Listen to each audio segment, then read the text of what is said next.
மாயை நம் உடலில் குண்டலினி சக்தியுடன் எப்படி இணைகிறது? ஆன்மாவை மெய்ப்பொருளாகிய பேரொளியிலிருந்து மறைக்கும் ஒரு திரை, ப்ரொஜெக்டர் ஸ்கிரீன் போலச் செயல்படுகிறது. குண்டலினி சக்தியை உள்ளிருக்கும் தெய்வீக ஆற்றல் சுஷும்னா நாடி வழியாக மூலாதாரத்திலிருந்து உச்சந்தலை வரை சகசிரார சக்கரம் எழுப்புவதன் மூலம் ஆன்மீக விழிப்புணர்வை அடைவதை குறிக்கிறது.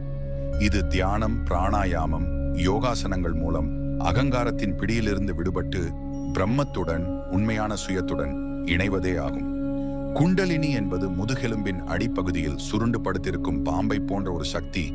அது வெளிப்படாதவரை நாம் உணர்வதில்லை. மந்திரங்களை உச்சரிப்பதன் மூலம் சக்தியை தூண்டுதல்.